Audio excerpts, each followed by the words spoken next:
शून्य से शिव तक प्रारंभ की यात्रा प्रस्तावना। जब हम महादेव की बात करते हैं तो हमारे हृदय में एक अद्भुत सी भावना जागती है, एक ऐसी सत्ता जो तपस्वी भी है और गृहस्थ भी, जो संहारक भी है और करुणामयी भी। परंतु क्या आपने कभी विचार किया है, महादेव का जन्म कैसे हुआ? क्या वे भी जन्मे थे? यदि हाँ तो किससे? प्रथम प्रवचन में हम उसी शून्य की खोज में निकलेंगे जहां से शिव प्रकट होते हैं। यह यात्रा केवल पौराणिक नहीं होगी, यह दर्शन, तत्वज्ञान और आत्मविज्ञान की गहराइयों तक जाएगी, क्योंकि शिव का जन्म शारीरिक अर्थ में नहीं, चेतना के स्तर पर हुआ है। शून्य जहां कुछ नहीं था, ऋग्वेद कहता है, ना सदासीन नो सदासी तदानिम, ना सत था ना असत था, ना आकाश था ना दिशाएं, केवल वही एक था जो अनिर्वचनीय था। इस शून्य में न कोई रूप था, न रंग, न ध्वनि थी, न शब्द, न रचना थी, न विनाश, केवल था। और उसी था में से प्रकट हुए शिव का अर्थ है कल्याण। पर यह कल्याण तब कैसे संभव हुआ जब कुछ भी नहीं था? शिव जन्मते नहीं है, वे प्रकट होते हैं, और ये प्रकट होना ही ब्रह्मांड की सबसे बड़ी घटना थी। आदिशक्ति और आदिशिव भारतीय दर्शन में यह माना जाता है कि बिना शक्ति के शिव शव हैं। परंतु ये शक्ति कहां से आई? यहाँ आदि शक्ति का विचार आता है। शिव और शक्ति ये दोनों शाश्वत हैं, दोनों किसी से उत्पन्न नहीं हुए, बल्कि दोनों की उपस्थिति ही सृष्टि की उत्पत्ति है। इसलिए पहला बिंदु, शिव जन्म नहीं लेते, वे अनादि हैं। पौराणिक दृष्टिकोण, ब्रह्मा, विष्णु और लिंग प्रकट होना। शिव महापुराण में एक रोचक कथा है। एक बार ब्रह्मा और विष्णु में विवाद हो गया कि उनमें श्रेष्ठ कौन है। तभी एक तेजोमय अग्निस्तंभ प्रकट हुआ, जिसका न आदि था न अंत। ब्रह्मा ऊपर की दिशा में उड़ गए और विष्णु नीचे की ओर, पर कोई अंत नहीं मिला। तब शिव उस लिंग से प्रकट हुए और बोले, मैं ही आदि हूँ, मैं ही अंत हूँ। यह कथा प्रतीकात्मक है। वह लिंग ब्रह्मांडीय ऊर्जा का प्रतीक है और शिव उस ऊर्जा की चेतना। इसलिए दूसरे बिंदु पर आइए। शिव कोई व्यक्ति नहीं, एक तत्व है। दार्शनिक दृष्टिकोण, शिव शून्य चेतना। आदि शंकराचार्य ने कहा, शिवोहम, मैं शिव हूँ। यह आत्मा के उस स्वरूप को दर्शाता है जो जन्म मरण से परे है। यह शिव हर व्यक्ति में है, इसलिए जन्म की बात शिव के लिए लागू नहीं होती। उनकी उपस्थिति तब भी थी जब समय नहीं था। तीसरा बिंदु यही है, शिव चेतना का रूप है और चेतना का जन्म नहीं होता। तांत्रिक दृष्टिकोण, बिंदु से शिव की उत्पत्ति तंत्रशास्त्र कहता है, बिंदु नादन च विज्ञान्य शिव शक्त्यात्मकम जगत। बिंदु और नाद, इनसे ही शिव और शक्ति की उत्पत्ति हुई है। यह बिंदु क्या है? यह वह आदि बिंदु है जहां सृष्टि का स्पंदन प्रारंभ होता है। इस बिंदु से पहले शांति है, उसके बाद सृजन, और इसी सृजन शक्ति में शिव प्रकट होते हैं। यहाँ एक चौथा बिंदु आता है। शिव बिंदु का विस्फोट है, सृष्टि का पहला स्पंदन। वैज्ञानिक दृष्टिकोण, बिग बैंग और महादेव। अब आइए एक नवीन दृष्टिकोण से विचार करें। जब विज्ञान बिग बैंग की बात करता है तो वह कहता है कि ब्रह्मांड एक बिंदु से फैला। क्या यह वही बिंदु है जिसे तांत्रिक शिव कहते हैं? शायद। और यदि हाँ, तो शिव ही वह ऊर्जा है जो उस बिग बैंग के पहले उपस्थित थी, निश्चल, शांत, शून्य। तो पांचवां बिंदु, शिव शून्य ऊर्जा, प्री बिग बैंग चेतना। शिव का जन्म नहीं, अनुभव होता है। शिव को देखा नहीं जा सकता, केवल अनुभव किया जा सकता है। जिस क्षण मन शून्य हो जाता है, उस क्षण शिव प्रकट होते हैं। तपस्वियों ने शिव को तप में पाया, न कि खोज में। भस्म, त्रिशूल, डमरू ये प्रतीत हैं उस अनुभव के। इसलिए छठा बिंदु, शिव का जन्म बाहर नहीं, भीतर होता है। आत्मिक व्याख्या, शिव तुम्हारे भीतर हैं, कबीर कहते हैं। कस्तूरी कुंडल बसे मृग ढूंढे बन माही। हम बाहर खोजते हैं महादेव को, पर वे हमारी आत्मा में विराजते हैं। जिस दिन मन मुअन हुआ, उस दिन शिव प्रकट होते हैं। इसलिए सातवां और सबसे गूढ़ बिंदु, शिव कोई इतिहास नहीं, शिव स्वयं तुम हो। एपिसोड 2, शिव और श्मशान, क्यों मृत्यु है महादेव की साधना। प्रस्तावना, पहले प्रवचन में हमने शिव के जन्म की गहराइयों में प्रवेश किया, जाना कि वे अनादि हैं, चेतना हैं और भीतर अनुभव किए जाते हैं। अब प्रश्न उठता है, अगर शिव साक्षात चेतना है, ब्रह्म है, तो फिर वे सबसे अधिक विचित्र स्थानों पर क्यों पाए जाते हैं? श्मशान वो स्थान जहां लोग रोते हैं, जहां शरीर जलते हैं, जहां जीवन का अंत होता है, वहां शिव क्यों बसते हैं? क्या यह विरोधाभास नहीं कि कल्याणकारी महादेव मृत्यु के घर में निवास करते हैं? आज का प्रवचन इस रहस्य की परतों को खोलेगा। भाग 1, श्मशान, भय, असत्य। श्मशान, यह शब्द सुनते ही मन कांप उठता है। क्यों? क्योंकि हम मृत्यु से डरते हैं। लेकिन क्या मृत्यु वास्तव में डरावनी है? या मृत्यु वह दर्पण है जिसमें जीवन का असली चेहरा दिखता है? श्मशान किसी व्यक्ति का अंत नहीं, बल्कि अहंकार का अंतिम पड़ाव है। यहाँ राजा और रंक एक हो जाते हैं। यहाँ सुंदरता, शक्ति, धन और ज्ञान सब राख हो जाते हैं। और यही शिव है, क्योंकि शिव है वहाँ है जहाँ अहं समाप्त होता है। भाग 2, शिव का प्रिय स्थान। श्मशान क्यों? क्योंकि श्मशान नश्वरता की याद दिलाता है। शिव केवल जीवन नहीं, मृत्यु को भी स्वीकार करते हैं। वे सिखाते हैं, जो जन्मा है वह मरेगा, पर जो जान गया है मृत्यु को, वही शिव है। क्योंकि श्मशान में कोई झूठ नहीं चलता। वहां न कोई दिखावा है, न कोई आडंबर। वहां केवल सत्य है, राख और मौन। शिव उसी मौन में स्थित है। श्मशान वैराग्य का केंद्र। शिव वैराग्य के देवता हैं। वे सांसारिक मोह से ऊपर उठे हैं। श्मशान उन्हें स्मरण कराता है, यह संसार नश्वर है, मोह से मुक्त हो जा। भाग 3, शिव और भस्म। क्यों शरीर पर राख? महादेव अपने शरीर पर भस्म लगाते हैं। किसकी भस्म? श्मशान की भस्म। यह कोई तांत्रिक क्रिया मात्र नहीं है, यह एक गहरी चेतना की बात है। भस्म का अर्थ, शरीर नाशवान है, एक दिन यह भी राख होगा, इसलिए अभी से याद रख, तू स्थायी नहीं है। भस्म शरीर पर लगाना। मैं न यह शरीर हूं, न यह नाम। मैं वह हूं जो मृत्यु से परे है। मैं शिव हूं। भाग 4, शिव की संगति। प्रेत, पिशाच और योगी किसके साथ रहते हैं? शिव। भूत, प्रेत, पिशाच, योगी, नाग, राक्षस और गण कोई राजा नहीं, कोई साधु सन्यासी नहीं, बल्कि वे जिनसे संसार डरता है, जिन्हें बहिष्कृत किया जाता है। शिव उन्हें अपने साथ रखते हैं। क्यों? क्योंकि शिव सामाजिक मान्यताओं से परे हैं। उनके लिए कोई ऊंच नीच नहीं, कोई पवित्र अपवित्र नहीं। वे कहते हैं, तुम भी मेरे हो, चाहे तुम कोई हो। शिव की यह स्वीकार्यता उन्हें सबसे करुणामयी बनाती है। भाग 5, मृत्यु का महात्म्य। शिव और काल। शिव को महाकाल कहा जाता है। काल समय, मृत्यु। महाकाल समय से परे। यह क्या संकेत करता है? शिव मृत्यु से डरते नहीं, वे मृत्यु को साध लेते हैं। महादेव वही हैं जो यमराज को भी अपने त्रिनेत्र से वश में कर सकते हैं। उन्होंने मार्कंडेय को मृत्यु से बचाया। वे मृत्यु के नियमों को भी चुनौती देते हैं। क्यों? क्योंकि वे समय के परे हैं। वो कहते हैं, जो मुझे जानता है उसे मृत्यु छू नहीं सकती। भाग 6, तांत्रिक साधना। शिव और श्मशान की साधना। भारत के अनेक तांत्रिक परंपराओं में शिव की आराधना श्मशान में की जाती है। यह क्यों? क्योंकि श्मशान में ऊर्जा तीव्र होती है, मन पूरी तरह खाली हो जाता है। भय और मृत्यु के सामने केवल आत्मा बचती है।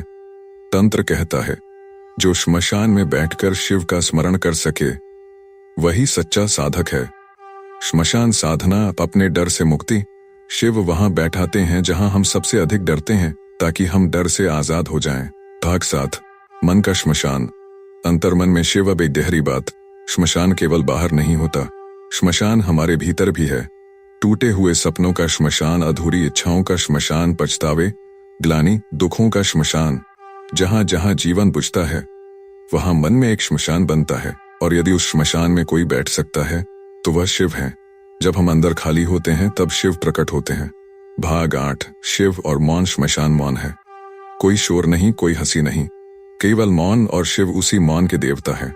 वे डमरू बजाते हैं, पर वो भी मौन के बाद जन्मता है। डमरू की ध्वनि, सृष्टि, श्मशान की निःशब्दता, विसर्जन। इसलिए शिव दोनों है, आरंभ और अंत। भाग 9, शिव और सत्य। श्मशान में हम अपने सबसे बड़े सत्य से मिलते हैं, मृत्यु।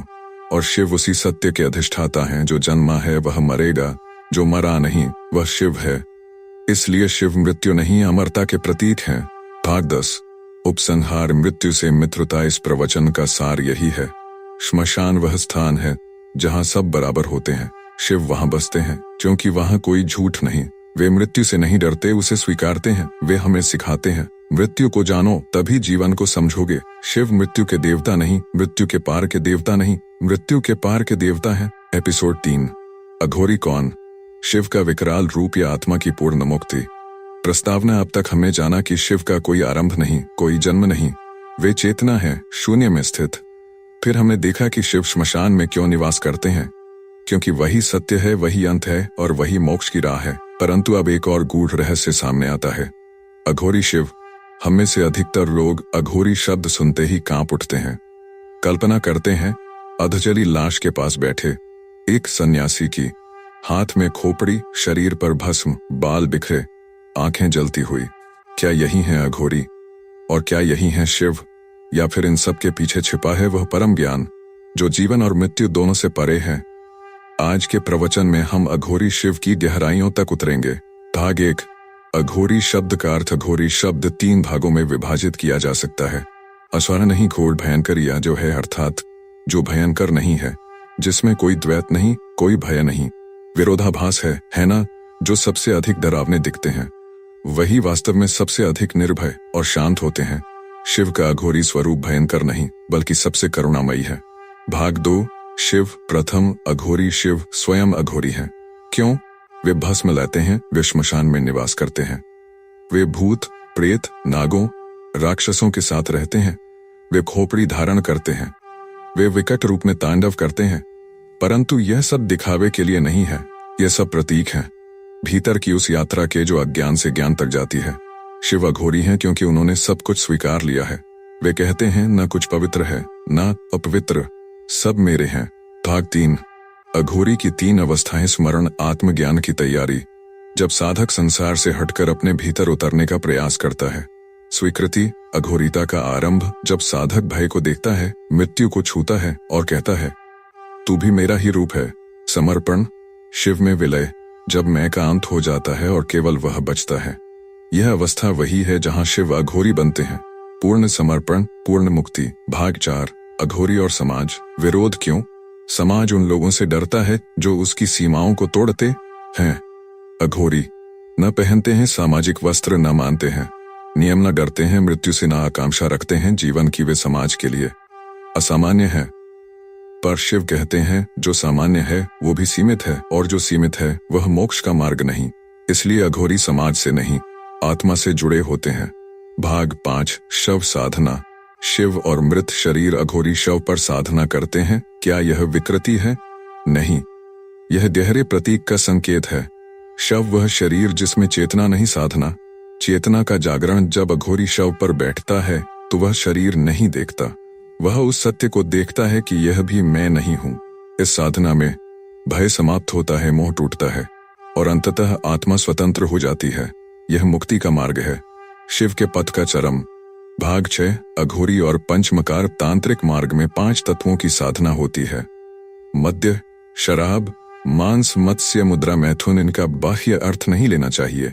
मद्य भीतर की अमृत धारा, मांस इच्छाओं का अर्पण, मत्स्य चेतना की गति, मुद्रा ध्यान की स्थिति, मैथुन शक्ति और शिव का योग। शिव अघोरी रूप में इन प्रतीकों से स्वयं की सीमाओं को लांघते हैं। यह आत्मा और परमात्मा का मिलन है। भाग 7। अघोरी कौन बन सकता है? जो डर से ऊपर उठ सके, जो समाज की सीमाओं से मुक्त हो, जो इच्छाओं को त्याग दे, जो मृत्यु को आलिंगन करे, जो शिव में विलीन हो जाए। अघोरी बनने के लिए विकृति नहीं, विवेक और साहस चाहिए, क्योंकि यह मार्ग किसी स्वांग का नहीं, यह आत्मा की पूर्ण परिपक्वता है। भाग 8। अघोरी का हृदय, करुणा और सेवा। आपने देखा होगा अघोरी सड़क किनारे भूखे को रोटी देते हैं, बच्चों को आशीर्वाद देते हैं। उनके भीतर कोई पाखंड नहीं, कोई स्वार्थ नहीं, क्योंकि जब सब कुछ जल चुका होता है तब केवल प्रेम बचता है। शिव अघोरी रूप में सिखाते हैं सब स्वीकार करो, सब प्रेम करो। भाग 9। शिव का अघोरी रूप, भीतर की क्रांति। जब भीतर क्रांति होती है तभी अघोरी जन्मता है। शिव वही हैं जो भीतर जलते हैं, जो भीतर शून्य हो जाते हैं, जो भीतर मृत्यु को देख लेते हैं। फिर न मोह बचता है न द्वेष, केवल मौन, और उस मौन में जो बैठता है वह शिव है, वह अघोरी है। भाग 10। उपसंहार। अघोरी शिव का संदेश। मत डरो उन लोगों से जो तुम्हें असामान्य लगें, मत घबराओ मृत्यु से, वह द्वार है, अंत नहीं। मत बांधो जीवन को नियमों में, जीवन बहने के लिए है। शिव का अघोरी रूप तुम्हें मुक्त करना चाहता है, भय से, समाज से और सबसे बढ़कर तुम्हारे अहंकार से। एपिसोड 4। नटराज शिव। तांडव क्यों है सृजन का नृत्य? प्रस्तावना। अब तक हम शिव के अघोरी स्वरूप की गहराइयों तक पहुंचे, जहां मृत्यु और भय के पार प्रेम और करुणा की ज्योति जलती है। अब अगला रहस्य खड़ा होता है, शिव नृत्य क्यों करते हैं, और वह भी ऐसा नृत्य जिसे तांडव कहा जाता है। विकराल, उग्र, प्रलयंकारी। कहीं ये विनाश तो नहीं, या क्या यह वही नृत्य है जिससे ब्रह्मांड जन्म लेता है? क्यों शिव को नटराज कहा गया? क्या शिव केवल योगी हैं, साधक हैं, या वे कलाकार भी हैं? आज का प्रवचन उसी रहस्य को खोलेगा। तांडव जो नाश नहीं, नवसृजन है। भाग 1। नटराज शिव का रूप या ब्रह्मांड की भाषा। नटराज शब्द 2 भागों में विभाजित है। नटराज, नर्तक राज, राजा अर्थात नटराज नृत्य का सम्राट। पर यह केवल उपाधि नहीं है, यह ब्रह्मांड की गति का रहस्य है। संपूर्ण सृष्टि परमाणु से लेकर आकाश गंगाओं तक एक लय में चल रही है। यह लय ही शिव का नृत्य है। नटराज वह चेतना जो सब में नृत्य कर रही है। भाग 2, तांडव का रहस्य। नृत्य या विनाश। तांडव शब्द सुनते ही मन में भय आता है। हम सोचते हैं प्रलय, संहार, आग, नाश, लेकिन असल में तांडव के 3 रूप हैं।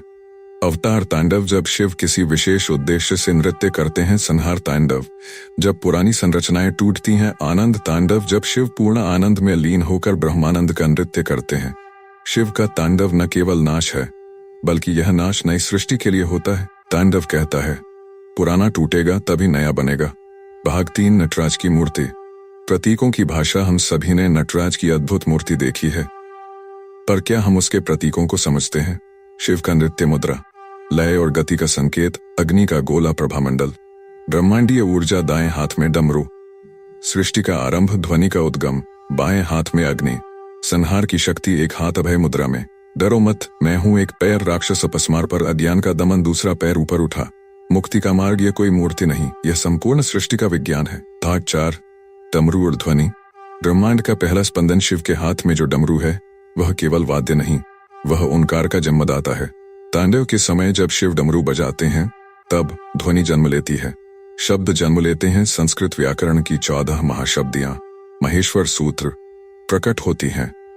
तांडव भाषा का जन्म, तांडव ब्रह्मांड की पहली ध्वनि, तांडव चेतना की पहली लय। भाग 5, अग्नि और संहार। तांडव का उग्र पक्ष, शिव का एक हाथ अग्नि लिए है। ये प्रतीक है पुराने विचारों का अंत, अहंकार का दहन, सामाजिक पाखंड का संहार। शिव विनाश करते हैं, पर क्रोध में नहीं, करुणा में। तांडव तब होता है जब अन्याय चरम पर हुआ, अहंकार ब्रह्मांड में फैल जाए, धर्म का संतुलन बिगड़ जाए, तब शिव नृत्य करते हैं और सब कुछ नया कर देते हैं। भाग 6, राक्षस अपस्मार। अज्ञान का विनाश। नटराज के नीचे एक राक्षस है, अपस्मार। वह कौन है? वह है भूल, वह है अज्ञान, वह है भ्रम की मैं शरीर हूं, मैं ही सब कुछ हूं। शिव उस पर नृत्य करते हैं। यह संकेत है कि अज्ञान पर चेतना की विजय हो रही है। तांडव, भीतर के अंधकार का अंत। भाग 7, तांडव और योग, ऊर्जा का प्रवाह। तांडव केवल बाह्य नृत्य नहीं है। जब कोई ध्यान में प्रवेश करता है, जब साधक कुंडलिनी को जागृत करता है, तब भीतर तांडव शुरू होता है। ऊर्जा ऊपर उठती है, चक्र सक्रिय होते हैं, चेतना लयबद्ध होकर शिव के साथ नाचने लगती है। तब साधक स्वयं शिव बन जाता है। भाग 8, तांडव और संसार। जीवन में तांडव क्यों जरूरी है? हम सब अपने जीवन में कभी न कभी तांडव से गुजरते हैं।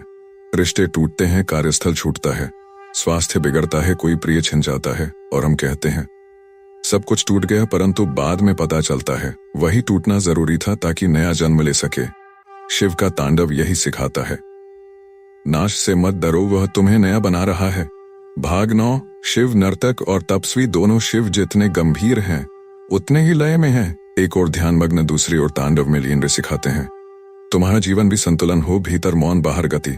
नटराज रूप यह बताता है कि ईश्वर स्थिर नहीं है, वह नाचता है, हिलता है, स्पंदित होता है। भाग 10, उपसंहार। शिव का तांडव। तुम्हारा जीवन शिव का तांडव केवल शास्त्रों में नहीं, वह तुम्हारे जीवन में घटता है। जब तुम पुराने को छोड़ते हो, जब तुम भीतर की यात्रा करते हो, जब तुम बदलते हो, टूटते हो, फिर उठते हो, हर परिवर्तन एक तांडव, और हर तांडव के बाद आता है नया सूर्य, नई चेतना, नई शुरुआत। अगले प्रवचन की झलक। अब अगला प्रश्न, एपिसोड 5, शिव और पार्वती, क्या प्रेम के लिए तब भी जरूरी है? हमने अब तक जाना शिव का अघोरी रूप, जहां मृत्यु का आलिंगन मुक्ति का द्वार बनता है। नटराज शिव, जहां तांडव नाश नहीं नवसृजन का गीत है। अब हम एक ऐसे प्रसंग पर पहुंचते हैं जहां शिव योग से प्रेम की ओर आते हैं, जहां योगी शिव पति शिव बनते हैं। और यह यात्रा भी सहज नहीं, इसमें तप है, समर्पण है, प्रतीक्षा है, और सबसे अधिक प्रेम का आत्मज्ञान है। क्यों किया शिव ने विवाह? क्यों पार्वती ने शिव को पाने के लिए सहस्रों वर्ष तक तप किया? क्या प्रेम में योग हो जाता है, या योग से ही प्रेम सिद्ध होता है? आज का प्रवचन इन्हीं रहस्यों की डोरी खोलता है। भाग 1, सती, प्रेम का पहला अध्याय। शिव का प्रेम पहले सती से जुड़ा। सती, ब्रह्मा की मानस पुत्री, दक्ष प्रजापति की बेटी। शिव, कैलाशवासी तपस्वी समाज के परे प्रेम हुआ, विवाह हुआ, पर संसार ने इसे स्वीकार न किया। विशेषतः सती के पिता दक्ष ने एक यज्ञ में जहां सारे देवता आमंत्रित थे, शिव को नहीं बुलाया गया। सती गई, अपमान हुआ और वहीं अग्नि में समर्पित हो गई। शिव ने कुछ नहीं कहा, बस मौन साध लिया, और उसी मौन से जन्मी थी विरक्ति, तप और आगे चलकर पार्वती। भाग 2। पार्वती। पुनर्जन्म में प्रेम की पुनः स्थापना। सती ने अग्नि में शरीर त्यागा, पर आत्मा अमर थी। वह जन्मी पार्वती के रूप में, हिमालय की पुत्री। छोटी उम्र से ही पार्वती शिव के ध्यान में लीन रहने लगी। उन्होंने अपने भीतर कहा, जिसे संसार ने त्यागा वही मेरा है, जिसे देवता समझ नहीं पाए उसी में मेरा अस्तित्व है। हिमालय और उनकी पत्नी मेनका ने पार्वती को संवारने का प्रयास किया, राजकुमारी बनाना चाहा, पर पार्वती तो केवल एक बात जानती थी, शिव। भाग 3। शिव की योगमग्न स्थिति। प्रेम से परे। शिव कैलाश में समाधि में थे। सती का वियोग, संसार की क्रूरता, प्रेम की विफलता, इन सब ने उन्हें भीतर के गहराई में धकेल दिया। वे अब अद्वैत की अवस्था में थे, जहां प्रेम भी एक भ्रम लगने लगा था। शिव के लिए अब न शरीर था, न भोग, केवल चेतना थी, मौन, गहन, अशब्द। और ऐसे में पार्वती पहुंची। भाग 4। पार्वती का तप, प्रेम का पुनरुद्धार। पार्वती जानती थीं, जिस शिव को वे चाहती हैं, वह अब केवल बाहर से नहीं, भीतर से भी असंपृक्त हो चुका है। इसलिए उन्होंने भी मार्ग चुना, तप का। कठोर तप, जल का त्याग, केवल हवा में रहने का संकल्प, मन, इंद्रियां और शरीर को संयम में रखना। यह केवल शिव को पाने के लिए नहीं था, यह स्वयं को शिव के योग्य बनाने का प्रयत्न था। प्रेम पाने के लिए तप करना, यह पार्वती से बड़ा कोई नहीं सिखा सकता। भाग 5। देवताओं की रणनीति। कामदेव का प्रवेश। इधर शिव समाधि में, उधर तारकासुर नामक राक्षस ने आतंक मचाया। ब्रह्मा ने वरदान दिया था कि तारकासुर को केवल शिव पुत्र ही मार सकता है, पर शिव तो समाधि में थे, विवाह की बात भी नहीं। देवताओं ने उपाय निकाला। कामदेव को भेजा गया शिव की समाधि भंग करने। वसंत ऋतु लाई गई, कोयल की कूक, फूलों की वर्षा, प्रेम की हवा। कामदेव ने बाण चलाया और फिर शिव की तीसरी आंख खुली। भाग 6। शिव का क्रोध, प्रेम की अस्वीकार्यता।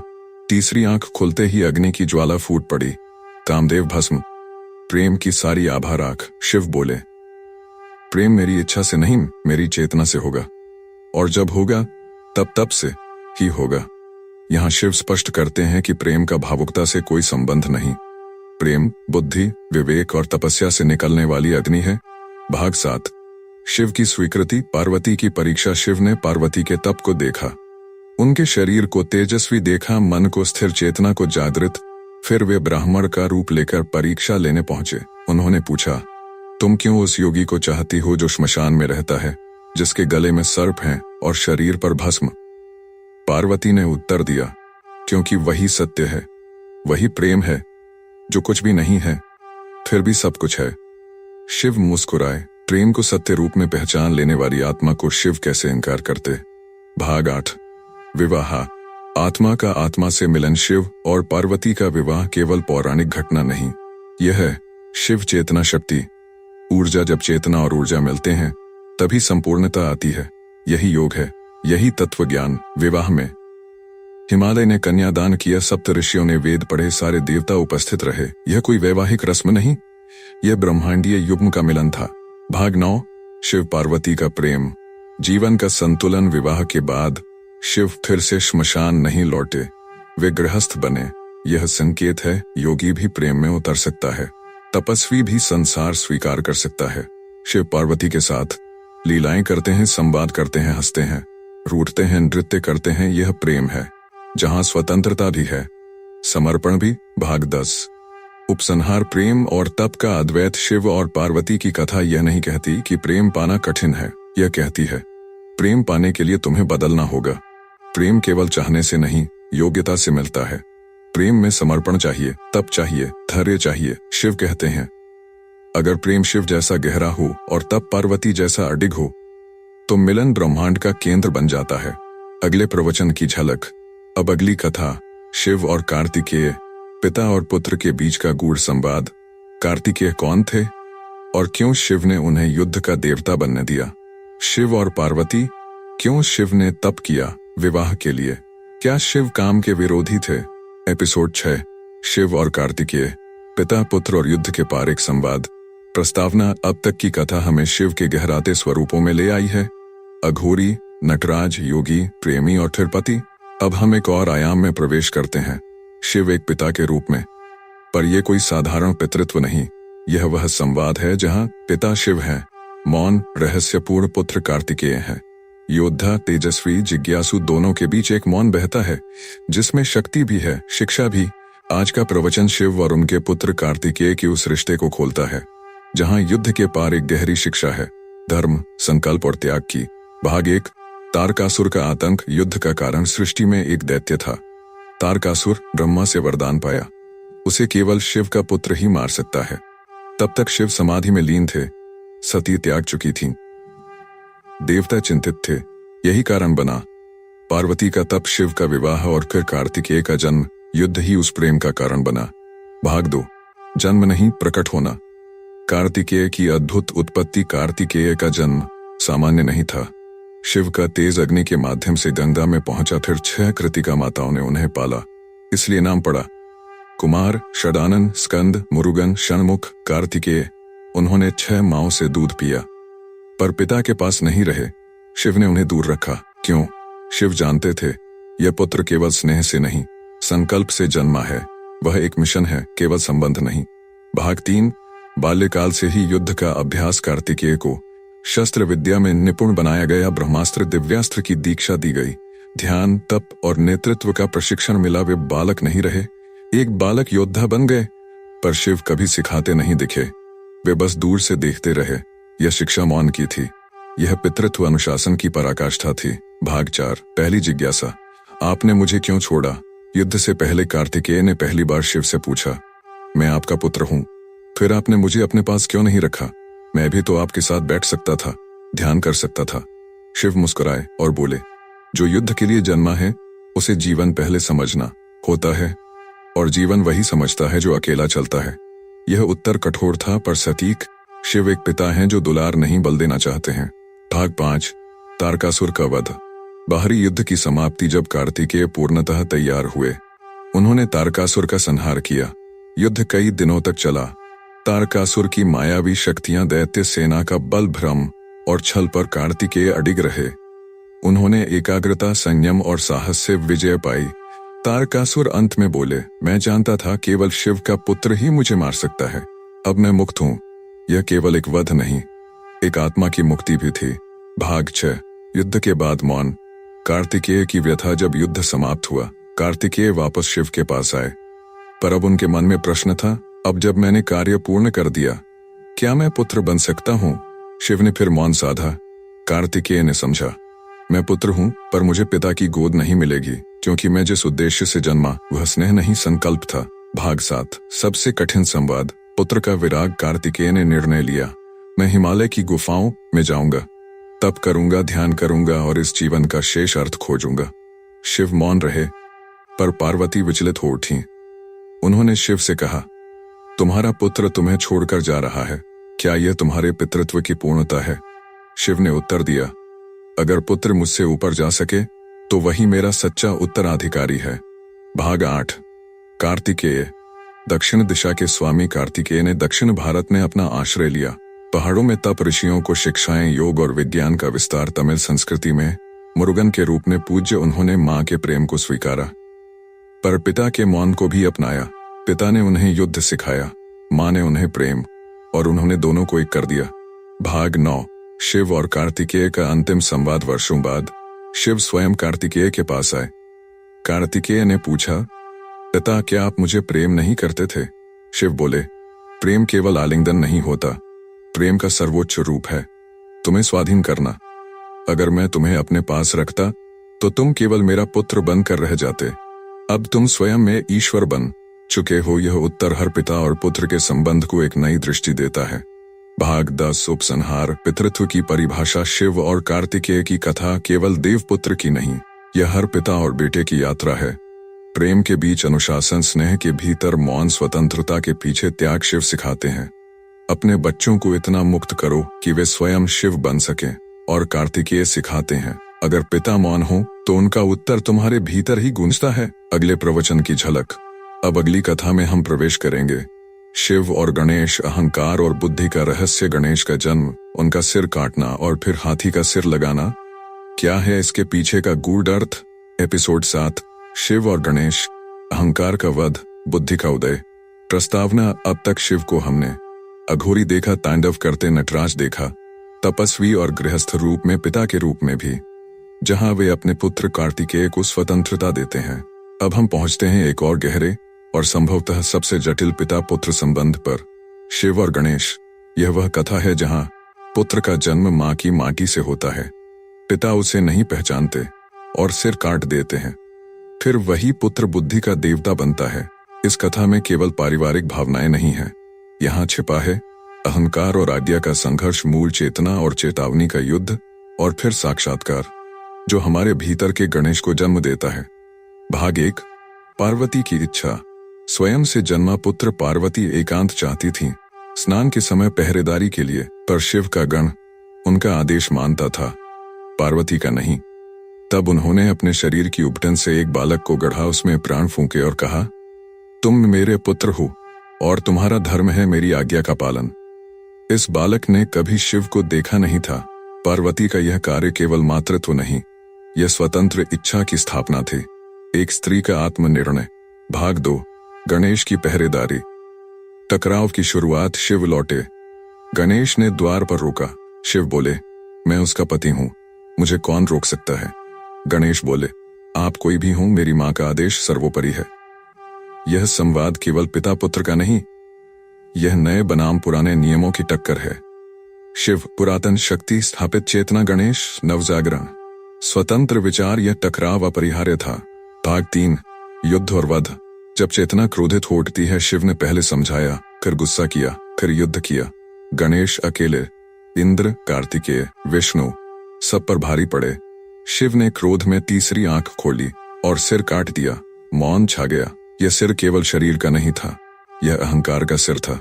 गणेश के लिए यह अहंकार नहीं, धर्म था, पर शिव के लिए यह अहम के प्रति विद्रोह था, जिसे समाप्त करना ही सत्य था। भाग 4, पार्वती का क्रोध। मां की चेतना जागती है। पार्वती जब बाहर आईं, देखा पुत्र निर्जीव पड़ा है। उनकी आंखों में आंसू नहीं, आग थी। उन्होंने कहा, अगर मेरे पुत्र को नहीं लौटाया गया तो मैं संहार कर दूंगी सबका। स्त्री की चेतना जब जागती है तो शक्ति बन जाती है। सृष्टि कांप उठी। यह वह क्षण था जब शिव को भी स्त्री शक्ति के आगे झुकना पड़ा।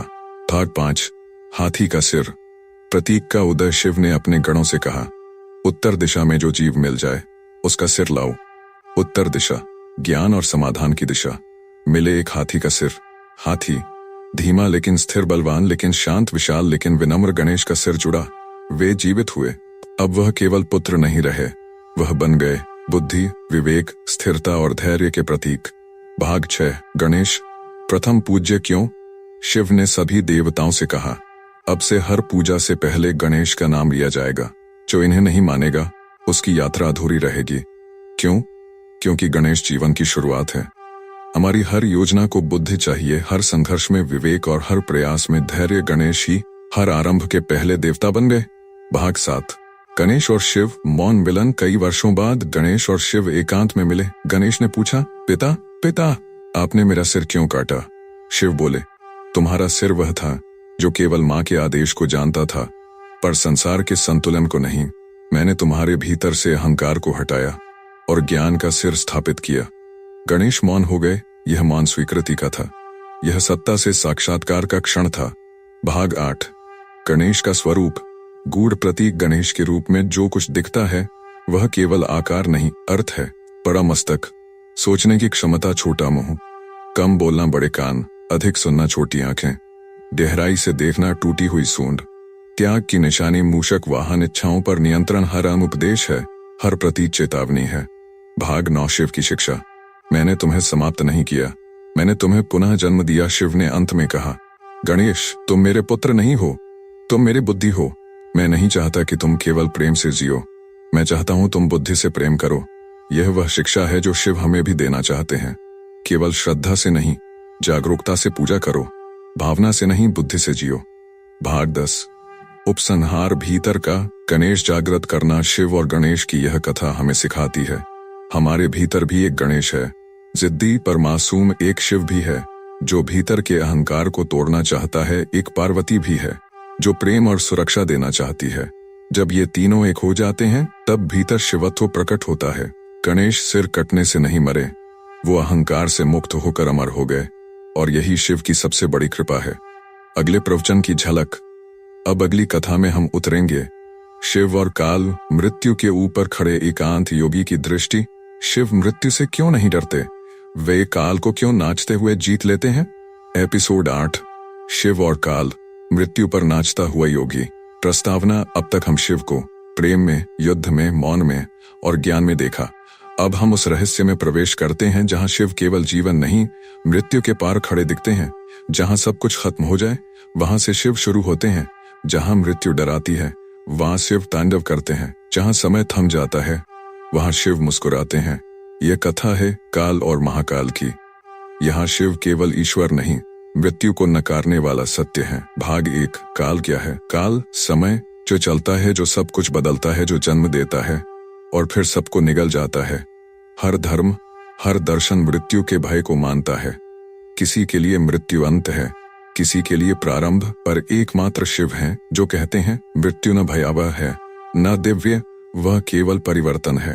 भाग 2। यमराज और मार्कंडेय। शिव की पहली चुनौती एक ऋषि थे, मृकंड, उनका पुत्र मार्कंडेय। ब्रह्मा से वरदान मांगा, या तो दीर्घायु और सामान्य पुत्र या अल्पायु और विलक्षण पुत्र। उन्होंने दूसरा चुना। मार्कंडेय 16 वर्ष की आयु में मृत्यु को प्राप्त होने वाला था। दिन आया, यमराज स्वयं आए। मार्कंडेय शिवलिंग से लिपट गए।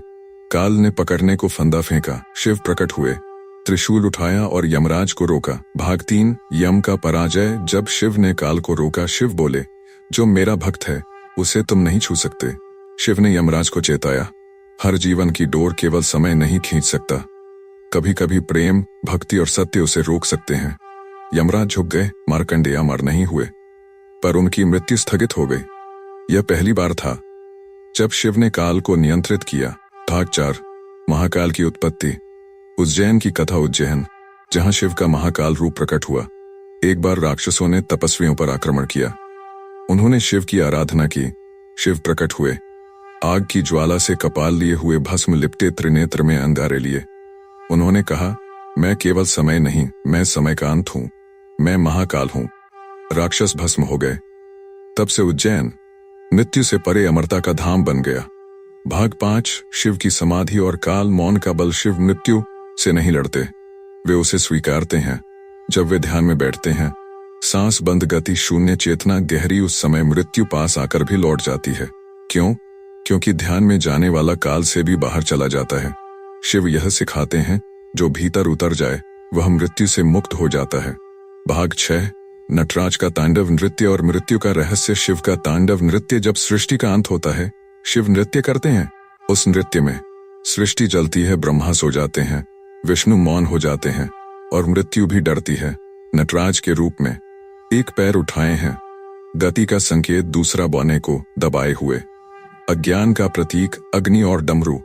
जीवन और मृत्यु का संयोग। यह नृत्य मृत्यु नहीं लाता, यह मृत्यु से पार ले जाता है। भाग 7। मृत्यु का स्वीकार। शिव का वचन। शिव कभी मृत्यु से भागते नहीं।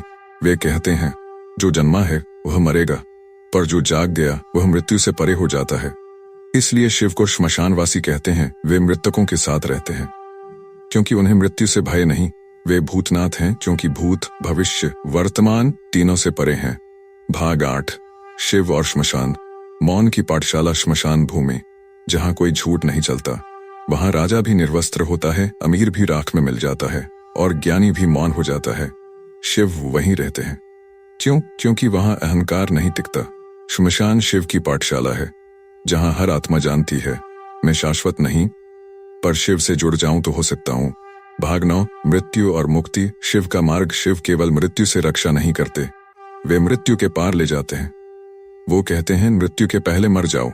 मोह, अहंकार, लोभ, इनका अंत कर दो, फिर जब मृत्यु आएगी तो तुम हंसते हुए उससे मिलोगे। शिव का साधक मृत्यु से डरता नहीं, वह उसे गले लगाता है। भाग 10। उपसंहार। महाकाल तुम्हारे भीतर है। शिव सिखाते हैं, मृत्यु अटल है पर भयभीत नहीं करती। मृत्यु अनिवार्य है पर अंत नहीं है। मृत्यु केवल देह का परिवर्तन है, आत्मा अमर है, महाकाल बाहर नहीं, वह तुम्हारे भीतर है। जब तुम अपने भय से पार हो जाते हो, जब तुम हर पल को जाग कर जीते हो, जब तुम मोह के पार चले जाते हो, तब तुम भी शिव हो। अगले प्रवचन की झलक। अगले प्रवचन में हम देखेंगे शिव और सती, प्रेम, त्याग और पुनर्जन्म की दिव्य गाथा। क्यों जली सती, कैसे हुआ शिव का विक्षिप्त रूप, और कैसे फिर वही प्रेम बना पार्वती का रूप। एपिसोड 9, शिव और सती, प्रेम, त्याग और पुनर्जन्म की अग्नि। प्रस्तावना। अब तक हमने शिव को तप में, युद्ध में, मौन में और मृत्यु पर नाचते देखा। अब हम उनके जीवन के सबसे कोमल और सबसे विकराल अध्याय में प्रवेश करते हैं, जहां शिव प्रेम करते हैं, विवाह करते हैं, त्याग सहते हैं और अंत में विरह की ज्वाला में जलते हैं। यह कथा है सती की, शिव के प्रेम की और शिव के भीतर टूटने की। भाग 1। सती ब्रह्मा की पुत्री नहीं, श्रद्धा की अग्नि, प्रजापति दक्ष की कन्या। सती लेकिन केवल पुत्री नहीं, शिव की आराधिका। बचपन से ही शिव के नाम से भाव विभोर साधना, ध्यान, मौन, सब कुछ उन्हीं के लिए, उनकी प्रेम की भाषा। तपस्या थी जब ब्रह्मा ने सती के मन को पढ़ा। दक्ष क्रोधित हो गया। शिव, वो अघोरी, वो भूतों के साथ रहने वाला। पर सती नहीं डरी, उनका प्रेम परंपरा से बड़ा था। भाग 2। प्रेम की तपस्या। शिव को पति बनाने की यात्रा। सती ने वन की राह पकड़ी। शिव को पाने का एक ही मार्ग, तप। शारीरिक कष्ट, मानसिक एकाग्रता, आत्मा की पुकार। उनकी तपस्या इतनी प्रबल हुई कि शिव को ध्यान से बाहर आना पड़ा। शिव, जो किसी स्त्री को नहीं चाहते थे, अब स्वयं सती के द्वार पर आए। भाग 3। शिव का विवाह, ब्रह्मांड का अलौकिक मिलन। दुनिया में सबसे विचित्र बारात, भूत, प्रेत, नाग, अघोरी, पिशाच, दक्ष क्रोधित। ये बारात नहीं, भय है, लेकिन सती आनंदित। मेरे आराध्य आए हैं, जैसे हैं वैसे ही सुंदर हैं। विवाह हुआ। सती और शिव, योग और श्रद्धा का मिलन। भाग 4। दक्ष का यज्ञ, घृणा का प्रदर्शन। दक्ष ने एक महायज्ञ रखा, सभी देवता आमंत्रित, पर शिव नहीं। सती ने पूछा, मुझे क्यों नहीं बुलाया गया? दक्ष बोले, क्योंकि शिव योग्य नहीं, मैं उस अघोरी को नहीं मानता। यह शब्द नहीं थे, सती के प्रेम पर प्रश्न चिन्ह थे। भाग 5। सती का निर्णय। अपमान से अधिक आत्मसम्मान सती को लगा। मैं जाऊंगी, पिता का मन बदल जाएगा। शिव बोले, सती, जहां प्रेम नहीं वहां जाना आत्मा का अपमान है। पर सती गईं और यज्ञ में पहुंचकर देखा, शिव का कोई नाम नहीं, कोई आसन नहीं, बल्कि सबके बीच उनके विरुद्ध अपमान। सती बोली, जिसे तुम नहीं पहचान सके वह त्रिलोकपति है।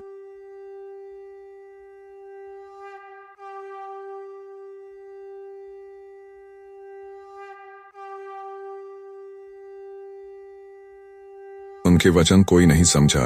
भाग 6। आत्माहुति।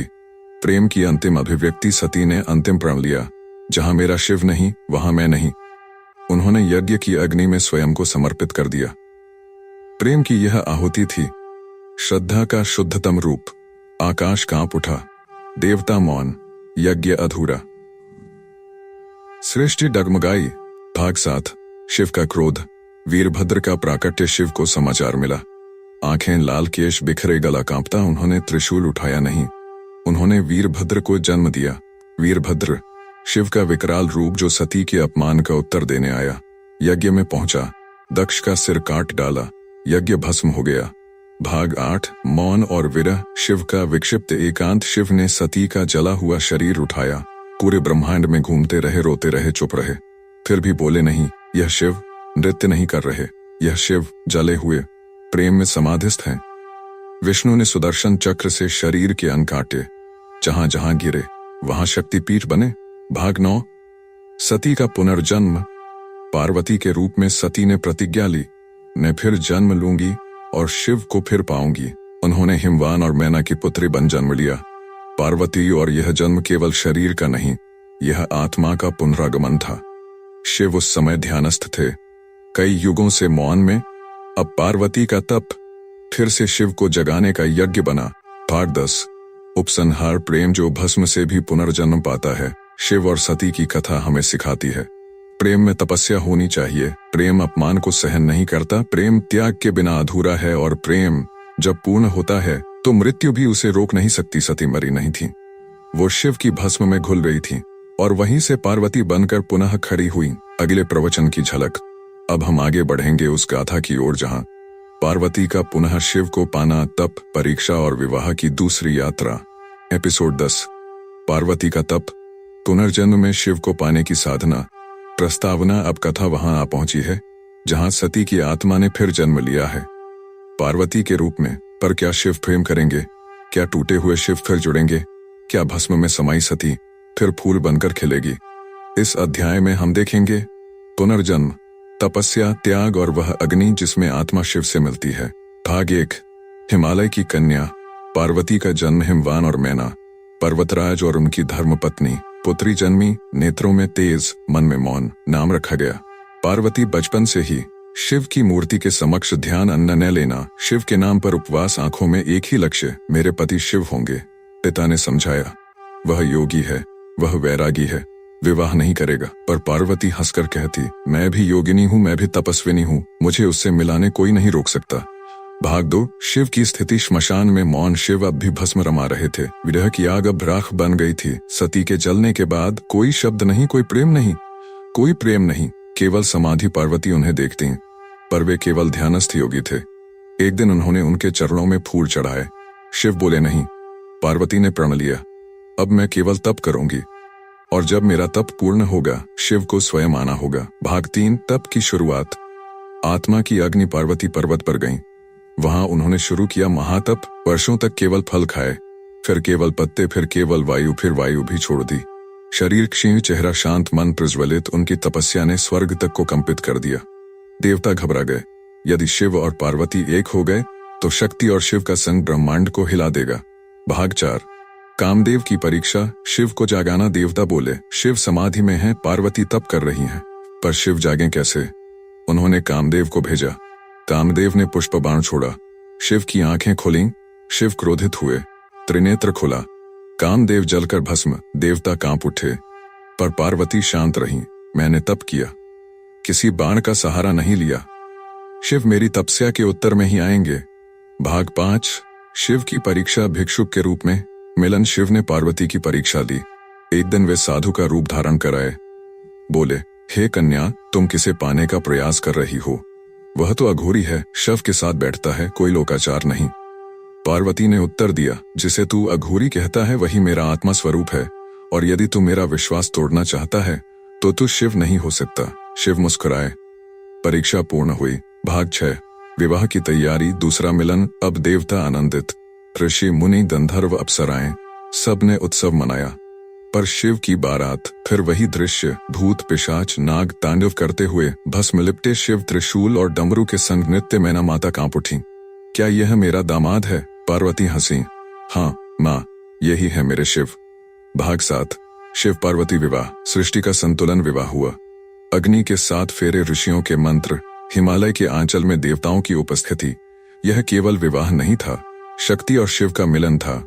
योग और भक्ति एक हो गए, तप और करुणा एक हो गए। भाग 8। विवाह के बाद का जीवन। तप और गृहस्थ का संतुलन। शिव और पार्वती कैलाश पर चले। शिव बोले, अब तो केवल मेरी अर्धांगिनी नहीं, तू मेरी आत्मा है। पार्वती ने कैलाश को घर बना दिया। अब शिव योगी भी थे, गृहस्थ भी। भाग 9। उपदेश। प्रेम और तप का सामंजस्य। यह कथा हमें सिखाती है, प्रेम में केवल भावना नहीं, तप भी होना चाहिए। इच्छाओं को पाने से पहले स्वयं को त्यागना पड़ता है। शिव जैसे पुरुष को पाने के लिए पार्वती बनना पड़ता है। और सबसे बड़ा पाठ, अगर तुम्हारा संकल्प शुद्ध है तो सृष्टि की सारी शक्तियां तुम्हारे साथ हो जाती हैं। भाग 10। उपसंहार। शिव और पार्वती। जब दो नहीं रहते, अब पार्वती केवल स्त्री नहीं रही, वे अर्धनारीश्वर रूप में शिव के भीतर समाहित हो गईं। आधा शरीर पुरुष, आधा नारी, आधा शक्ति, आधा शिव, यह रूप दर्शाता है। जब प्रेम पूर्ण होता है तो 2 शरीर एक आत्मा हो जाते हैं। अगले प्रवचन की झलक। अब हम प्रवेश करेंगे एक ऐसे अध्याय में जहां शिव पार्वती का मिलन एक नए अवतार की तैयारी बनता है। कार्तिकेय और गणेश। शिव के पुत्रों की उत्पत्ति और रहस्य। एपिसोड 11। कार्तिकेय और गणेश, शिव पार्वती की संतानें और उनके रहस्य। प्रस्तावना। शिव और पार्वती, योग और शक्ति का मिलन। अब यह मिलन सृष्टि को संतान रूपी वरदान देने जा रहा है, परंतु यह कोई सामान्य संतान नहीं। यह कथा है संघर्ष से जन्म लेने वाले पुत्रों की, मातृत्व और पितृत्व के नए रूप की, और उन रहस्यों की जो आज भी पूजनीय हैं। यह कथा है कार्तिकेय और गणेश की। भाग 1। देवताओं की पुकार, असुरों का आतंक। कहानी शुरू होती है देवलोक की बेचैनी से। तारकासुर नामक असुर ने देवताओं को पराजित कर दिया था। उसने वर प्राप्त किया था, उसे केवल शिव का पुत्र ही मार सकता है। पर शिव तो समाधि में लीन रहते। विवाह तो हुआ, पर अब तक संतान नहीं। देवता ब्रह्मा के पास गए। ब्रह्मा बोले, शिव का पुत्र ही इसका संहार करेगा। हमें शिव को पितृत्व की ओर उन्मुख करना होगा। भाग 2। कार्तिकेय की उत्पत्ति। अग्नि और गंगा की भूमिका शिव ध्यान में थे और पार्वती प्रेम में। पर शिव की ऊर्जा इतनी प्रबल थी कि वह किसी साधारण गर्भ में समा नहीं सकती थी।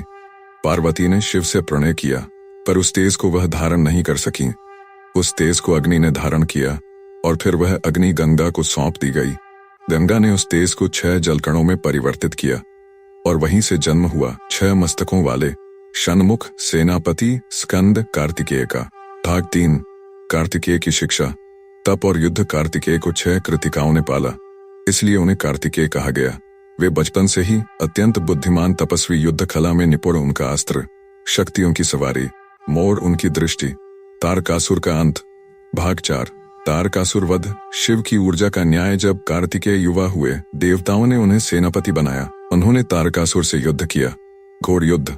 आकाश में बिजली सी फुर्ती, हाथ में शक्ति। अंततः उन्होंने तारकासुर को मार गिराया।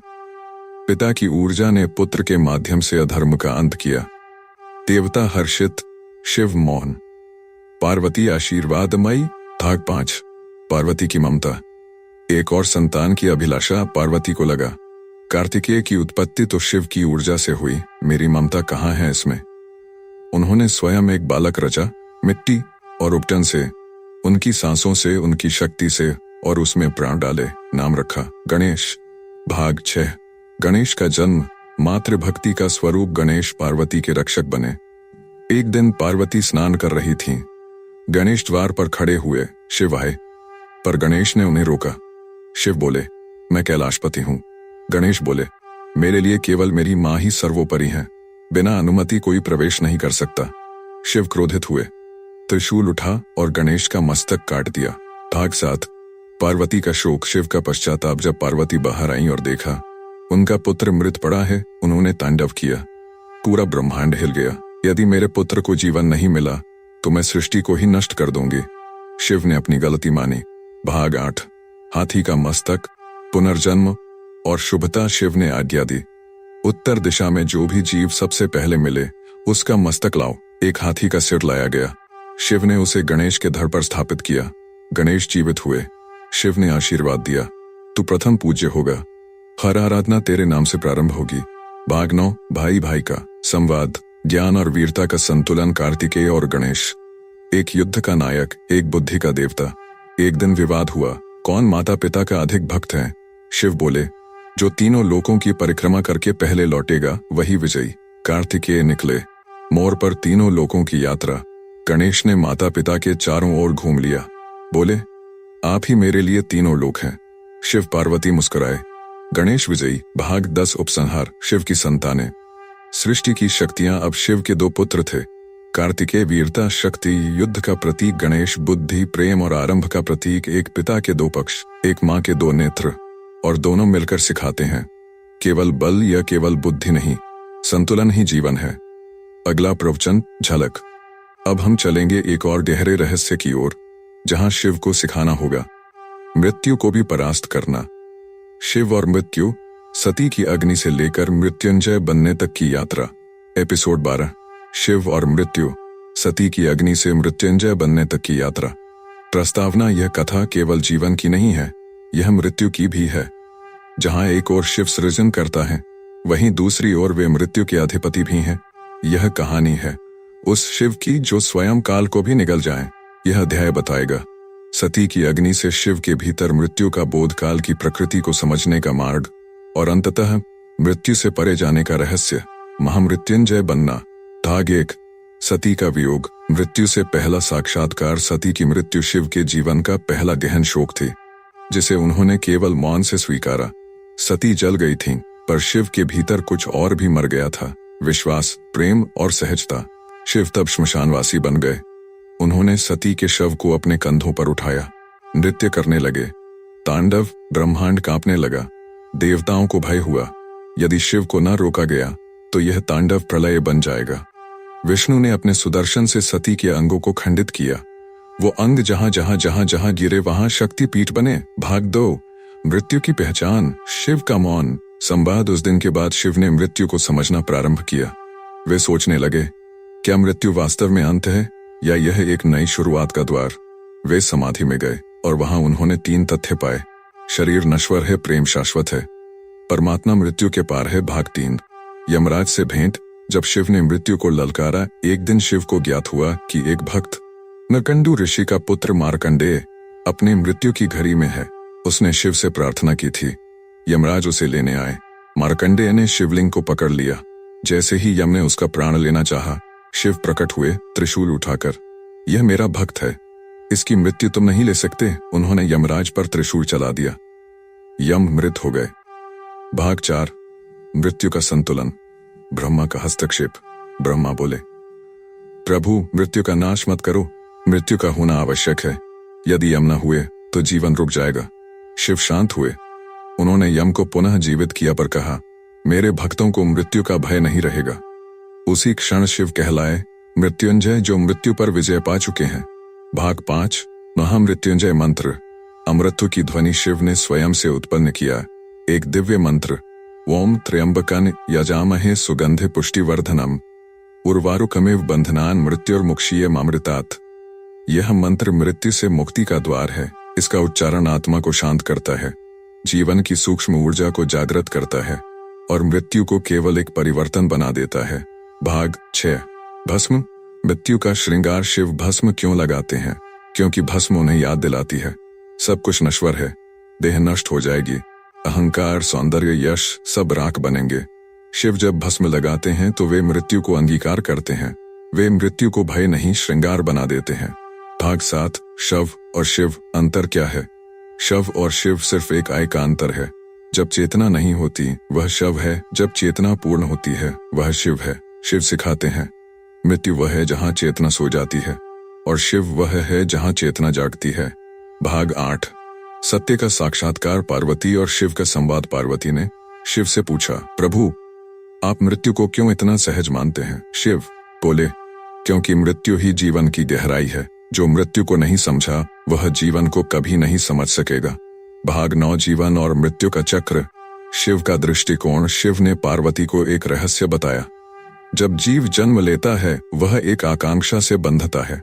जब वह आकांक्षा पूर्ण होती है मृत्यु आती है उसे पुनः मुक्त करने। इसलिए मृत्यु दुश्मन नहीं है, वह पुनर्संरचना है। भाग 10, उपसंहार। मृत्यु से आगे का मार्ग। इस प्रवचन का सार। शिव मृत्यु से डरते नहीं, वे उसे स्वीकारते हैं। वे उसे जीतते नहीं, समझते हैं। और जो मृत्यु को समझ जाए वह अमर हो जाता है। इसलिए शिव है, कालों के भी काल, महाकाल। अगले प्रवचन की झलक। अब हम शिव की एक ऐसी यात्रा में प्रवेश करेंगे जहां वे केवल योगी नहीं रहते बल्कि गुरु बन जाते हैं। शिव और सप्तऋषि। ज्ञान की अग्नि से ब्रह्मांड को प्रकाशित करने की कथा। एपिसोड 13, शिव और सप्तऋषि। ज्ञान की अग्नि से ब्रह्मांड को प्रकाशित करने की कथा। प्रस्तावना, शिव केवल योगी नहीं, वे आदि योगी हैं जिसने सबसे पहले ज्ञान को आत्मसात किया और फिर उसे बांटा। यह कथा उस क्षण की है जब शिव मौन से बाहर आए और बोले, जब उन्होंने सृष्टि को अपने पहले शिष्य दिए सप्तऋषि और उनकी अग्नि से ब्रह्मांड में ज्ञान, ध्यान और साधना की दीप शिखा जली। भाग 1, आदि योगी का मौन। तांडव के बाद, सती के वियोग के बाद और मृत्यु के बोध के बाद शिव मौन हो गए। कैलाश की बर्फ में लिपटे वे केवल समाधि में स्थित रहे। कोई उन्हें देखता तो उन्हें पत्थर समझता, कोई उन्हें पूजता तो उन्हें भूतनाथ कहता, पर सच्चाई ये थी, वे आत्मा के बीज को पकने दे रहे थे। भाग 2, देवताओं की चिंता। देवता चिंतित हुए। ब्रह्मा ने विष्णु से कहा, शिव के भीतर असीम ज्ञान है पर वह मौन है। यदि वह ज्ञान सृष्टि को न मिला तो जीवन अंधकारमय रहेगा। तब उन्होंने संकल्प लिया शिव से ज्ञान प्राप्त करने का। भाग 3, सप्त ऋषियों का चयन। सृष्टि के श्रेष्ठ 7 आत्माओं को बुलाया। दया, वे थे अत्रि, वशिष्ठ, भृगु, अंगिरा, पुलस्त्य, मरीचि, क्रतु। ये बने सप्त ऋषि। उन्हें कैलाश भेजा गया। भाग 4, योग की परीक्षा। सप्त ऋषि कैलाश पहुंचे। शिव समाधि में। कोई शब्द नहीं, कोई दृष्टि नहीं। सप्त ऋषि प्रतीक्षा करने लगे। एक दिन, एक महीना, एक वर्ष, 100 वर्ष, 1000 वर्ष, फिर भी शिव मौन। भाग 5। साधना का संकल्प। सप्तऋषियों ने ठाना, हम स्वयं को साधना में डाल देंगे। जब हमारी चेतना शिव समान हो जाएगी तब वह ज्ञान देंगे। वे भी तप में बैठ गए। ध्यान, मौन, शरीर की उपेक्षा, आत्मा की साधना। तब शिव की तीसरी आंख झपकी। भाग 6। शिव का प्रथम वचन। हजारों वर्षों की तपस्या के बाद शिव की आंख खुली। उनकी दृष्टि सप्तऋषियों पर पड़ी और उन्होंने पहला शब्द कहा, योग चित्तवृत्ति निरोध। योग वह है जो चित्त की वृत्तियों को रोकता है। शब्द नहीं गूंजे बल्कि सप्तऋषियों की आत्मा में उतर गए। भाग 7। ज्ञान की धाराएं। 4 प्रकार के योग। शिव ने सप्तऋषियों को 4 मुख्य मार्ग बताए। ज्ञान योग, विवेक, शुद्ध बुद्धि का मार्ग, भक्ति योग, समर्पण का मार्ग, धर्म योग, सेवा, निस्वार्थ कर्म का मार्ग, राजयोग, ध्यान, समाधि और आत्मनिष्ठा का मार्ग। सप्तऋषियों ने इन मार्गों को आत्मसात किया। भाग 8। पंचतत्व और ऊर्जा का विज्ञान। शिव ने उन्हें 5 तत्वों का विज्ञान भी सिखाया।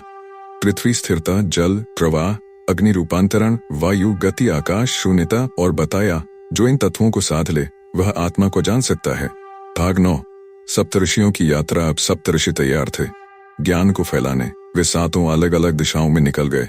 एक हिमालय गया, एक नर्मदा, एक दक्षिण के समुद्र, एक अफगान की पर्वतों, एक कश्मीर की घाटियों, एक श्रीलंका और एक बर्मा के द्वीप। उन्होंने वहां आश्रम स्थापित किए। भाग 10। उपसंहार। गुरु और शिष्य का सनातन संबंध। शिव अब मौन नहीं थे, वे अब गुरु बन चुके थे और सप्तऋषि पहले शिष्य। उनके माध्यम से शिव का ज्ञान समय से परे चला गया। आज भी ऋषि परंपरा का आधार इन्हीं सप्तऋषियों की तपस्या है। अगला प्रवचन। झलक। अब हम चलेंगे उस रहस्य में जहां शिव से उपजे अर्धनारीश्वर के दिव्य स्वरूप का दर्शन होगा। अर्धनारीश्वर। जब शिव ने अपने भीतर शक्ति को स्वीकारा। एपिसोड 14। अर्धनारीश्वर। जब शिव ने अपने भीतर शक्ति को स्वीकारा। प्रस्तावना। शिव कौन है? योग के आदि पुरुष, मृत्यु के पार स्थित ब्रह्मांड के नर्तक, या वे हैं शिव और शक्ति का अद्वितीय मिलन, एक ही शरीर में नर और नारी का समरस समन्वय। यह कथा है उस दिव्य रहस्य की जहां शिव केवल पुरुष नहीं रहे बल्कि शक्ति को अपने भीतर धारण कर अर्धनारीश्वर बन गए। भाग 1। शक्ति का प्रश्न। एक दिन पार्वती ने शिव से प्रश्न किया, प्रभु, आप ध्यान, तप, ब्रह्म ज्ञान सबके स्वरूप हैं, लेकिन क्या आपने मुझे, मेरी ऊर्जा को अपने भीतर स्थान दिया है? शिव ने मुस्कुराकर मौन रखा। पार्वती बोली, यदि आप मुझे स्वयं से अलग रखते हैं तो आप पूर्ण कैसे हो सकते हैं? शिव बोले, तुम केवल प्रश्न नहीं पूछ रही हो, तुम सृष्टि के भीतर नारी शक्ति का स्थान मांग रही हो। भाग 2। ब्रह्मा का अनुभव। ब्रह्मा सृष्टि रचते समय अधूरे थे। उन्होंने केवल पुरुष बनाए, पर संसार स्थिर नहीं हुआ। तब एक दिव्य वाणी गूंजी, जब तक तुम स्त्री ऊर्जा को नहीं जोड़ोगे सृष्टि आगे नहीं बढ़ेगी। ब्रह्मा ने शक्ति का आह्वान किया, तब सृष्टि चलने लगी। शिव ने कहा, मैं सृजन करता नहीं, लेकिन मैं भी अधूरा हूं यदि शक्ति मेरे साथ न हो। भाग 3। शिव का ध्यान। अंतर्ज्ञान में शक्ति का अवतरण। शिव गहन ध्यान में गए। उन्होंने अपने भीतर सप्त चक्रों को जागृत किया। मूलाधार से सहस्त्रार तक हर चक्र में उन्होंने शक्ति की उपस्थिति देखी। जहां ऊर्जा थी वहां शक्ति, जहां मौन था वहां भी शक्ति, जहां नृत्य था वहां भी शक्ति। और तब उन्हें ज्ञान हुआ, मैं केवल शिव नहीं हूं, मैं शक्ति भी हूं। भाग 4। दिव्य रूप का प्रकट होना। ध्यान में स्थित शिव के शरीर में एक अद्भुत परिवर्तन हुआ। उनके शरीर का बायां भाग बन गया पार्वती का स्वरूप और दायां भाग बना रहा शिव जैसा ही उनका स्वरूप हो गया, अर्धनारीश्वर। एक ओर जटाएं, त्रिशूल, दूसरी ओर केश, चूड़ियां, कमल। यह न पुरुष था न नारी, यह था पूर्ण ब्रह्म। भाग 5। देवताओं की स्तुति। देवताओं ने यह रूप देखा और स्तुति की, हे प्रभु, आपने आज सिद्ध कर दिया कि पुरुष और नारी केवल शरीर नहीं, एक ही ऊर्जा के 2 आयाम हैं। इंद्र बोले, आपका यह रूप हमें सिखाता है कि दोनों के बिना ब्रह्मांड अधूरा है। भाग 6।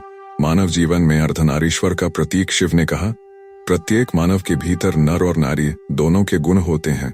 नर तर्क, सहनशीलता, स्थिरता, नारी करुणा, रचनात्मकता, प्रवाह। जो इन दोनों को संतुलित कर ले वही परम ज्ञानी बनता है।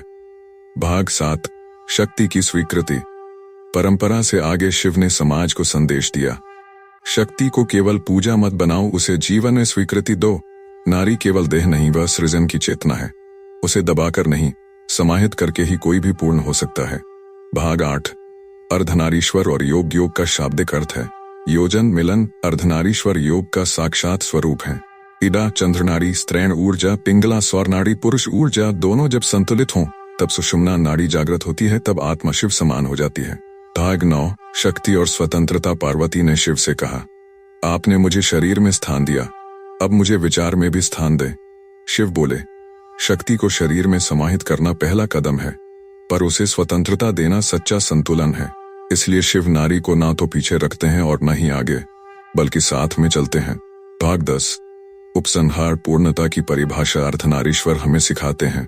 नारी और पुरुष प्रतिस्पर्धी नहीं, पूरक हैं। ब्रह्मांड केवल तभी स्थिर रहता है जब शक्ति और शिव संग हों। जब हम दोनों ऊर्जा को भीतर स्वीकारते हैं तभी हम पूर्ण बनते हैं। इसलिए शिव का अर्धनारीश्वर रूप केवल दर्शन नहीं, जीवन की सूक्ष्मतम सीख है। अगले प्रवचन की झलक। अब हम चलेंगे अंतिम अध्याय की ओर, जहां शिव प्रकट होंगे एक पिता के रूप में और उनके पुत्र गणेश की बुद्धिमत्ता का सबसे बड़ा रहस्य सामने आएगा। विनायक विवेक। जब शिव ने गणेश को ब्रह्मा के समकक्ष बैठाया। एपिसोड 15 विनायक विवेक। जब शिव ने गणेश को ब्रह्मा के समकक्ष बैठाया। प्रस्तावना। यह केवल पुत्र की कथा नहीं है, यह विवेक, विनम्रता और वास्तविक योग्यता की कथा है। जब एक पिता शिव ने केवल पुत्र नहीं बल्कि ब्रह्मांड के ज्ञान का द्वारपाल बनाया गणेश को। यह कहानी उस निर्णायक क्षण की है जब शिव ने दर्शाया, ज्ञान पद से नहीं, पात्रता से आता है। भाग 1 पार्वती की इच्छा। पार्वती ने एक दिन स्नान करने की इच्छा की। उन्होंने चंदन, हल्दी और मिट्टी से एक सुंदर बालक की रचना की, गणेश। फिर उन्होंने उसमें प्राण फूंके। वह बालक हो गया सजीव, मां का पुत्र। पार्वती ने कहा, मैं स्नान के लिए जा रही हूं, तुम मेरे द्वार पर पहरा देना, किसी को भीतर मत आने देना। गणेश ने सिर झुकाया। भाग 2 पिता और पुत्र की पहली भेंट। शिव कैलाश लौटे। द्वार पर एक बालक खड़ा था। शिव बोले, मैं भीतर जाना चाहता हूँ। गणेश बोले, माँ का आदेश है, कोई भीतर न जाए। शिव ने आश्चर्य से पूछा, तू कौन है? गणेश बोले, पार्वती का पुत्र। शिव क्रुद्ध हो उठे, एक सामान्य बालक, उन्हें रोके। यह अहं को चुनौती थी। तब शिव ने अपने गणों को बुलाया और युद्ध हुआ। अंततः गणेश का सिर काट दिया गया। भाग 3 पार्वती का क्रोध। पार्वती बाहर आईं। अपने पुत्र को मृत देखकर वो रुद्र रूप में प्रकट हुईं। उन्होंने कहा, यदि मेरे पुत्र को जीवित न किया गया तो मैं समस्त सृष्टि को समाप्त कर दूंगी। शिव को अपने भूल का भान हुआ। उन्होंने अपने गणों से कहा, जिस जीव का सिर उत्तर दिशा की ओर हो वह शीघ्र लाओ। वे एक हाथी का सिर लेकर आए। शिव ने उसे गणेश के धड़ पर स्थापित किया और कहा, अब से यह मेरा पुत्र समस्त गणों का नायक होगा, गणपति। भाग 4 ब्रह्मा की परीक्षा। कुछ समय बाद ब्रह्मा सृष्टि को विस्तार दे रहे थे। उन्होंने शिव से कहा, ज्ञान का विस्तार आवश्यक है, पर उसे संभालने वाला कोई योग्य देवता चाहिए। शिव ने कहा, मेरा पुत्र गणेश इसके लिए उपयुक्त है। ब्रह्मा बोले, एक बालक, वह भी हाथी मुख वाला, वह कैसे सृष्टि का विवेक संभालेगा? शिव मुस्कुराए, बोले, तो फिर परीक्षा लो। भाग 5 ब्रह्मा की प्रतियोगिता। ब्रह्मा ने प्रस्ताव रखा, जिसने पहले तीनों लोकों की परिक्रमा की वही इस ज्ञान का अधिकारी होगा। कार्तिकेय तुरंत अपने मयूर पर सवार होकर अंतरिक्ष की ओर निकल पड़े। गणेश शांत थे। उन्होंने अपनी आंखें बंद की, फिर उठे। उन्होंने अपने माता पिता शिव और पार्वती की 3 बार परिक्रमा की। भाग 6 ब्रह्मा का विस्मय। ब्रह्मा बोले, यह तो नियम का उल्लंघन है। गणेश बोले, शास्त्र कहते हैं माता पिता में ही समस्त ब्रह्मांड है, उनकी परिक्रमा ही सकल लोकों की परिक्रमा के समान है। ब्रह्मा मौन हो गए। शिव मुस्कुराए, यह है विवेक, यह है बुद्धि का बल, जहां पंख नहीं प्रज्ञा उड़ान देती है। भाग 7 गणेश का नामकरण। शिव ने गणेश के लिए विशेष आशीर्वाद दिए। हर शुभ कार्य में पहले गणेश का स्मरण होगा। वे विघ्नहर्ता होंगे, विघ्नों को दूर करने वाले बुद्धि और विवेक के प्रतीक होंगे। उन्हें विद्या का द्वारपाल बनाया जाएगा। पार्वती ने उन्हें लड्डू दिए और कहा, बेटा, आज से तुम सृजन, रचना और विचार के संरक्षक हो। भाग 8 प्रतीक का गूढ़ अर्थ। गणेश का रूप सिर्फ बालक नहीं बल्कि दर्शन है। हाथी का सिर, विवेक और स्मृति, बड़ा पेट, हर अनुभव को पचाने की शक्ति, छोटे नेत्र, एकाग्र दृष्टि, टेढ़ी सूंड, कठिन रास्तों से गुजरने की कला, मूषक वाहन, अहं को वश में करना। शिव बोले, गणेश का हर अंग हमें जीवन जीने की शैली सिखाता है। भाग 9 शिवपुत्र और ब्रह्मा की बेंच। ब्रह्मा ने गणेश से कहा, मैं तुम्हें अपनी बाईं ओर सृष्टि सहायक के रूप में आमंत्रित करता हूँ। शिव बोले, गणेश केवल तुम्हारा सहायक नहीं, वह ब्रह्मा भी है, जिसने विवेक से स्वयं को साबित किया है। इसलिए गणेश को ब्रह्मा के समकक्ष बैठाया गया। भाग 10 उपसंहार। जब ज्ञान सिर झुकाता है, यह कथा बताती है केवल बाह्य रूप से कोई बड़ा नहीं होता, योग्य वही होता है जो मर्म को समझे। शिव ने अपने पुत्र के रूप में विवेक, विनम्रता और सत्य का सम्मान किया। गणेश केवल देवता नहीं, शिव के भीतर के ज्ञान का उत्सव है। समापन। महादेव के जन्म का रहस्य पूर्ण हुआ। इन 15 प्रवचनों में हमने जाना शिव का जन्म, अस्तित्व से परे का आह्वान, मृत्यु, साधना, शक्ति और विवेक का संतुलन, योग, तप, प्रेम और पूर्णता का सच्चा अर्थ और अंत में विनायक विवेक जो हर युग में प्रकाश देगा। अब प्रश्न तुम्हारा है, क्या तुम अपने भीतर उस महादेव को पहचानने को तैयार हो?